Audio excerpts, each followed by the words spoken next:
See man gathering in false uniforms, preaching the wrong sermon. Boy, I think getting funny. Say you feel backward with your false preaching. Say that you feel backward with your false teaching. Say that you feel backward with your false doctrine. Say that you feel backward cause you heart full of sin. Yeah. False preaching to judge children. Yeah, we must get rid of them, I would say. Preaching the wrong doctrine every day. Leading your children down my way, I would say. If you're doing practical work on the street, then you definitely need the theoretical work in order to be effective. You know, our young people, they're not just fodder. These are the people who are being trained to lead the working class movement. You know, we'll be dead and gone in no time, and the movement has to be taken over by the people that we're training, and we either try and train them well, or they just become other people who follow us simply because they like a few slogans and who can be knocked off course by propaganda at any given moment, and you lose them easily. So they must have a full understanding. Of course, it's true that Trotskyites appeal in class terms to rather privileged people. The whole basis of Trotskyism is that you hate capitalism because capitalism isn't giving you what you feel that you're entitled to as a result of all your hard work studying or whatever. But you hate socialism even more because socialism won't recognize you as the frightfully important your person that you are. So it does appeal to that kind of vanity, if you like, that is built into the British education system. But at the end of the day, people who've got to earn their living and they've got to find a job, even if it's an intellectual job, and they've got to work for that, they're being pulled in another direction. They are actually being pulled in the direction of, well, you know, they are members of an exploited class and they do need to improve their situation. They're going to suffer if that class suffers. And so there is a basis for approaching those people, warning them against Trotskyism and making them far more class conscious so that they understand that their future lies with the proletariat and it doesn't lie with these petit bourgeois nobodies. And just one other point that I would want to make, that I'm sure Harpal will come to, is that Trotskyism, in practice, it's not just what they do today, it's what they're preparing for tomorrow. And what they're preparing for tomorrow is the most utter hatred and fear of the dictatorship of the proletariat. They'll list every sort of, you know, execution and every kind of punishment meted out to counter-revolutionaries, and every mistake made by the revolution as being its inherent characteristic, with a view to terrorizing people and thinking, well, you know, capitalism not very nice, but so, communism, that's awful.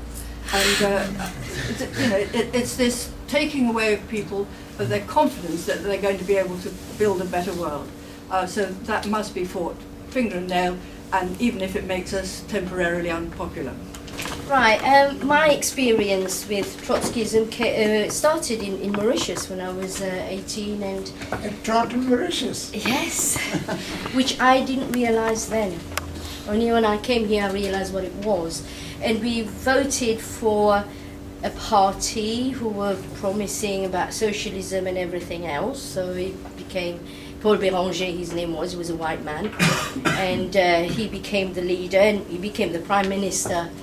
6 months later, it collapsed because he didn't know what to do. And that actually brought everybody back into, you know, what have we been doing and who we've been supporting. So after that, in England, for years, never got involved in politics, but when I started again, and I met the SWP in Harlow, and what I found was, they talk the talk, but they can't walk the walk. Because a lot of ideas they bring in, and they say, oh, we need to have this, we need to have that. When I ask them, but how are we going to do that? Well, that's not our problem. Let them deal with it. But it doesn't give people any chance to understand what it's about.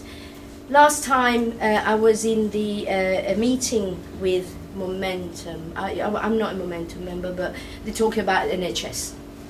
So I thought I'd go and see what they're talking about. And there was an SWP member there, and we were talking about junior doctor strike. And he said, oh, all the unions should have come on strike with us. And I said, but how do we do that? He says, but they should all come out. I'm Unison branch secretary in my hospital. I've spoken to all my members. As you do, you need to speak to people to see what they really want and educate them. None of them want to come on strike. Strike is always the last resort of anything. So I told him. He says, I can't believe you said that. I said, what do you mean? This is truth. Well, it's your truth, not mine. So SWP got another truth. So Trotskyists always have their own truth. And unfortunately, like I say, they talk the talk, but when it comes to walk the walk, they do not do it. So that's my experience, Trots, and I don't trust them at all.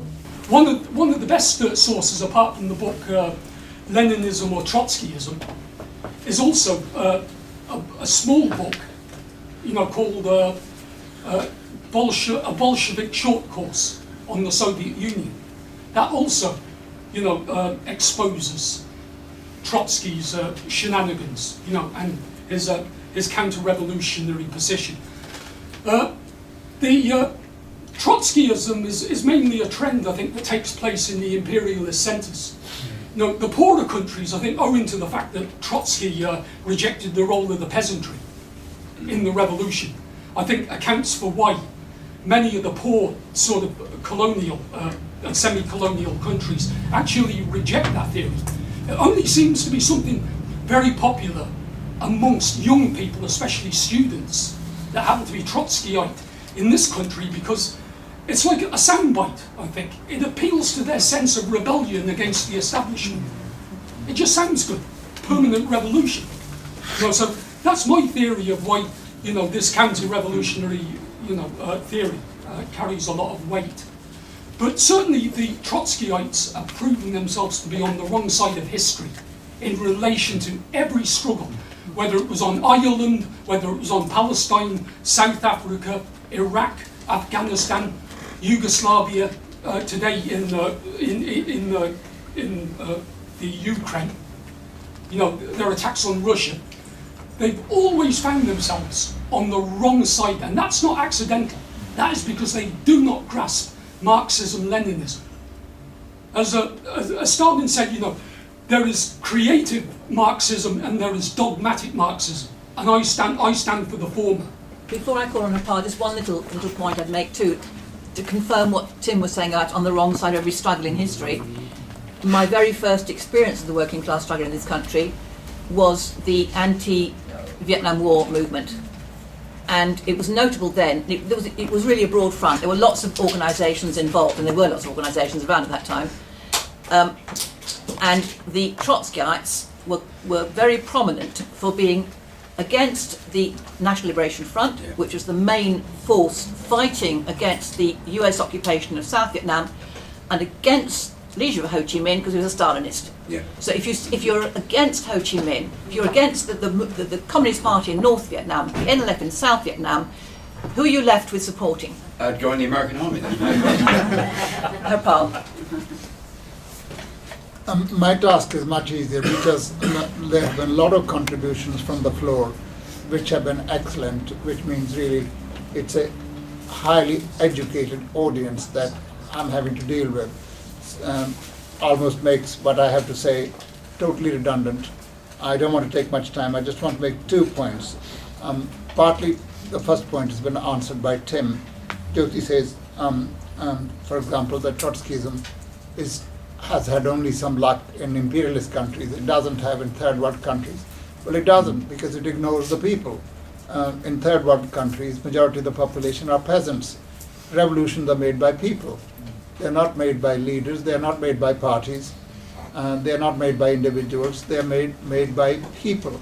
And you cannot mobilize the people if you actually, to use Hillary Clinton term, if you describe the people as the basket of deplorables, then if you denounce the peasantry as a basket of deplorables, you're not going to be able to mobilize the peasantry because you don't even actually understand the situation in which you're living. And people who are in the so-called third world countries, they live there.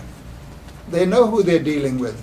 There's no way they can get away from the peasantry. You can throw a peasant out of your theoretical books, but you can't throw a peasant out of your practical work. He's there all the time asking you cursed questions. What are you going to do about my right to land? It's extremely important, and I think that's one of the reasons they don't have any success. And wherever they had some success, they made a mess of things, as you would expect them. And I would also like to simply express my agreement with Ella. Lenin constantly said, without a revolutionary theory, there can be no revolutionary movement. But revolutionary theory doesn't mean you put forward only revolutionary theory. You've got to fight against all the anti-revolutionary theories.